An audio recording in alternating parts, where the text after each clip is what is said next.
Hello mga ka-NFT! Welcome to another episode ng Axie Infinity Basics by NFTPinas. My name is Gab and I'm one of the content creators and streamers for NFTPinas.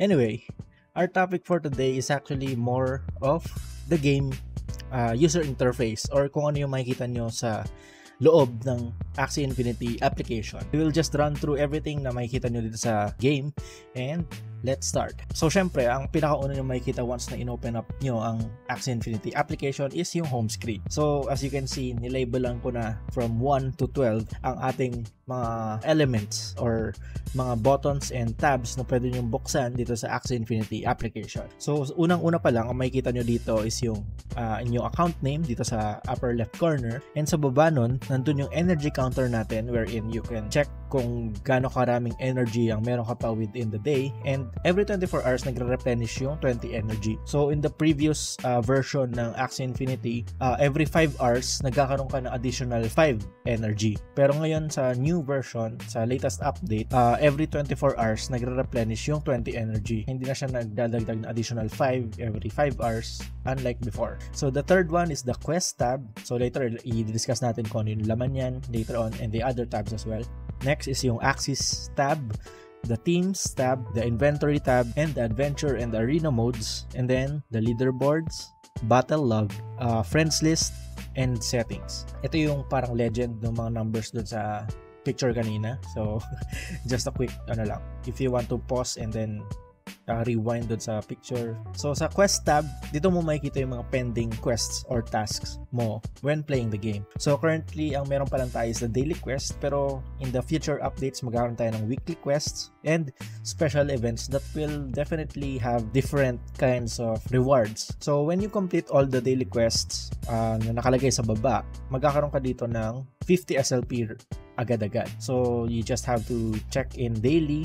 May button dito na lalabas na check-in if you log in for the day, and then you have to win 5 arena matches and complete 10 adventure mode. So once na makomplete mo na tong tatlong tasks na to, you can claim the 50 SLP by clicking on the claim button. Be sure to click the claim button bago mag-reset yung energy and yung daily quest every 8 AM. So meron mga players kasi akong kilala na minsan nakakalimutan yung i-click to, akala nila tapos na sila and nakalimutan nila na i-claim to. So sayang yung 50 SLP. So be sure to click the claim button right after you finish the quest para hindi mo na siya makalimutan, kumbaga. So next is yung Axies tab. The Axies tab contains every Axie na meron dun sa account mo, and you can sort it by level, ID, and stats. And also, you can click the Sync Axie button if ever na meron ka pang new addition na Axies na galing sa marketplace, or if you breed new Axies sa account mo. If hindi mo kasi pinutin yung Sync Axie, hindi siya mag-appear dito sa inventory ng Axie tab mo.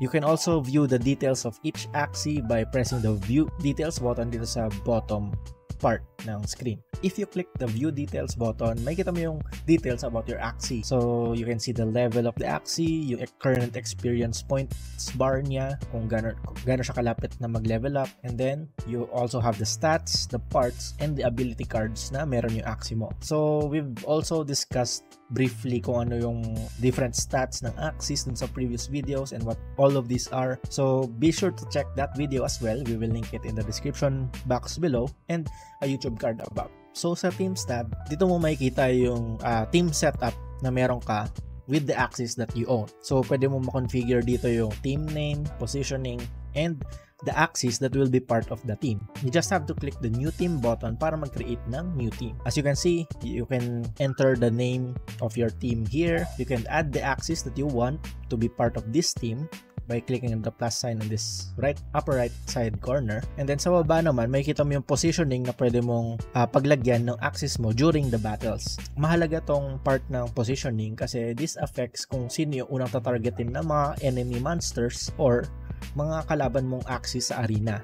So usually kung sino yung nasa front line, yun yung unang tinatarget. Take note na there are abilities that bypass yung mechanic na yon. Meaning, may mga ability cards na pwedeng skip si frontline Axie and then target kung sino man yung nasa likod. There are cards like the Dark Swoop where it targets the fastest Axie that you have. So, yung may pinakamataas na speed sa lineup mo, yun yung atakihin niya. So, if ang pwesto mo is dito, dito, tsaka dito, tapos yung fastest Axie mo is nandito, i-bypass nyo yung dalawa sa harap and tatargetin niya talaga yung pinaka nasa likod na Axie mo. So, yung positioning mo will be also determined by the ability cards that your Axies have.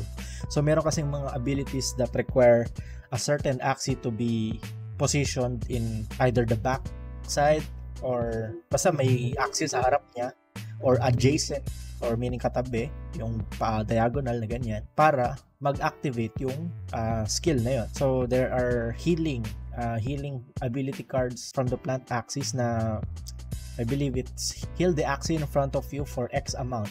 So, kung pinosisyon mo yung Axie na yon tapos ginamit mo yung card nun, hindi magte-take effect yung heal kasi walang nasa harap niya. Kasi siya na yung nasa pinakaharap. So, ang better position for that Axie will be somewhere here, here, here, here, or ito.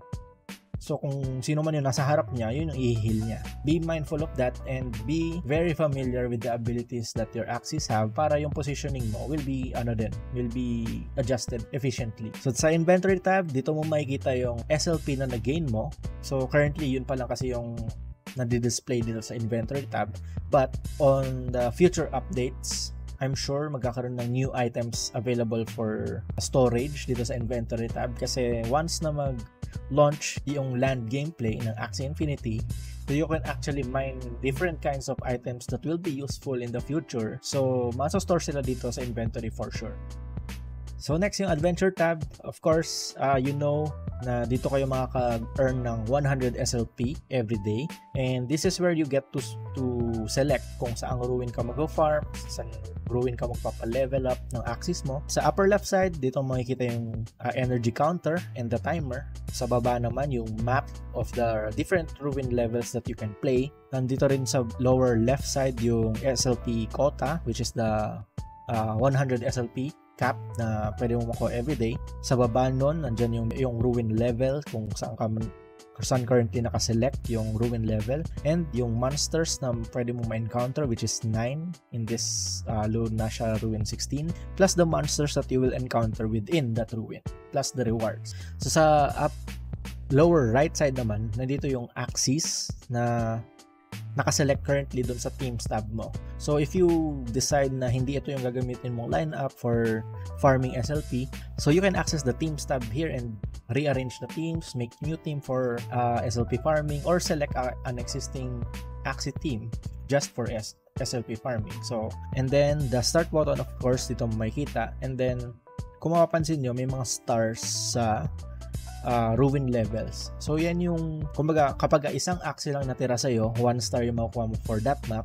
If you finish the ruin level with 3 Axies alive, you will get 3 stars. And then, merong sa upper right side na parang map button. And currently, ang available maps pa lang kasi is 1 map, which is the Lunasha Ruins. And on future updates, magkakaroon yan ng new maps as we go along. So, sa arena mode, of course, this is where you get to play against other players with their own Axies. And once na-click mo yung arena button, ang lalabas actually is the battle queue, kung saan i-match up ka muna with other players based on your rank. And once na makakita ng matching opponent, and then maglo-load itong battle screen.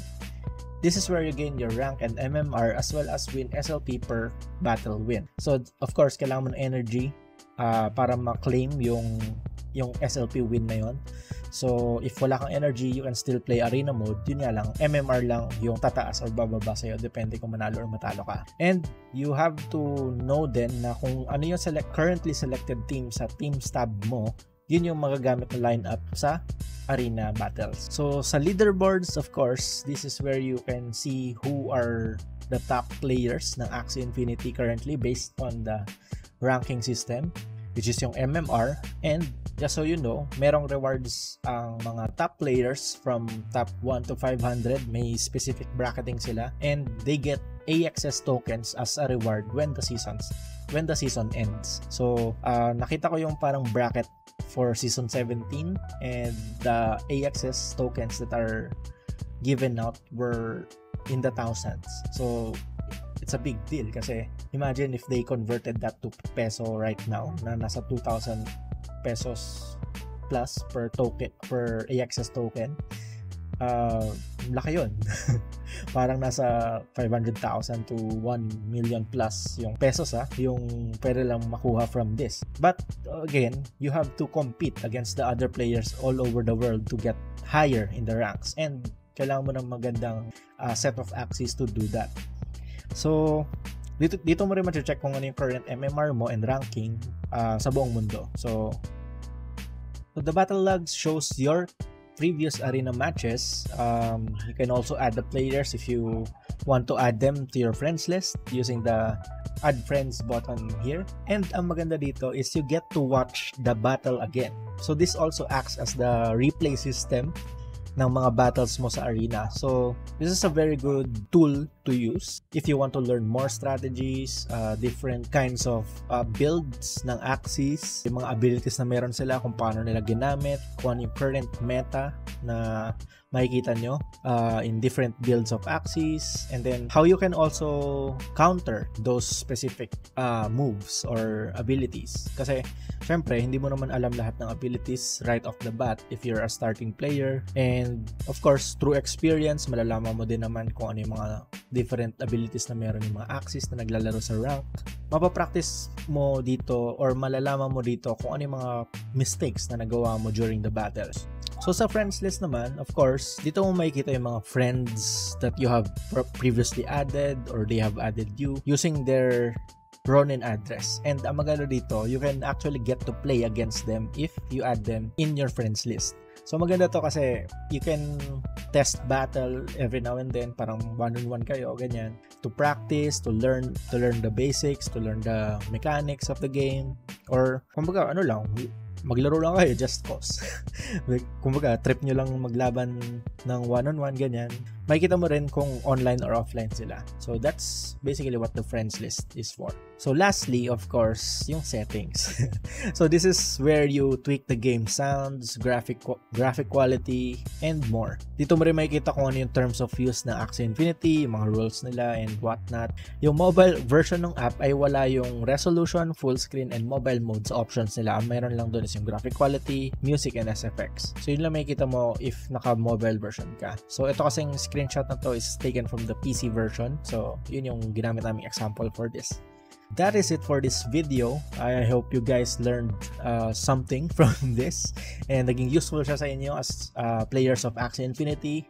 If you really enjoyed this video and learned from it, please consider subscribing in our YouTube channel and follow our social media accounts. This is where we post other types of content, some photo guides, mga different articles, different types of content basically. So be sure to check out our social media pages. The links are in your screen right now and also in the description box. And as always, this is Gab from NFTPinas signing off, and see you guys on the next episode.